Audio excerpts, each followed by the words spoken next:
अस्सलाम वालेकुम दोस्तों, मैं ਤੁਹਾਡਾ ਆਪਣਾ ਬਿਲਾਲ ਹੈਦਰ। ਅੱਜ ਅਸੀਂ ਮੌਜੂਦ ਹਾਂ ਆਰਫ ਵਾਲੇ ਚੱਕ ਨੰਬਰ 57 ਪੀਰਾਂ ਵਾਲੀ।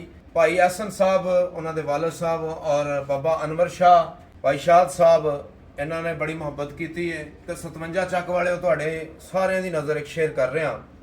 ਹੋ ਜੀਮ ਜਿਸ ਦਰਖਤ ਦਾ ਫਲ ਖਾਈਏ, ਉਹ ਸੁੱਕ ਜਾਵੇ ਉਹਨੂੰ ਵੱਢੀਏ ਨਾ,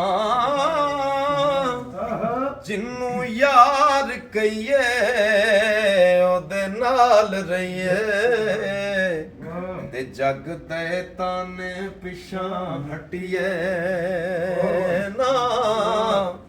ਜਦੋਂ ਪੰਡ ਪ੍ਰੇਮ ਦੀ ਚਾਹ ਲਈਏ, ਲੱਗੇ ਪਾਰ ਭਾਵੇਂ ਉਹਨੂੰ ਸੱਟੀਏ ਨਾ।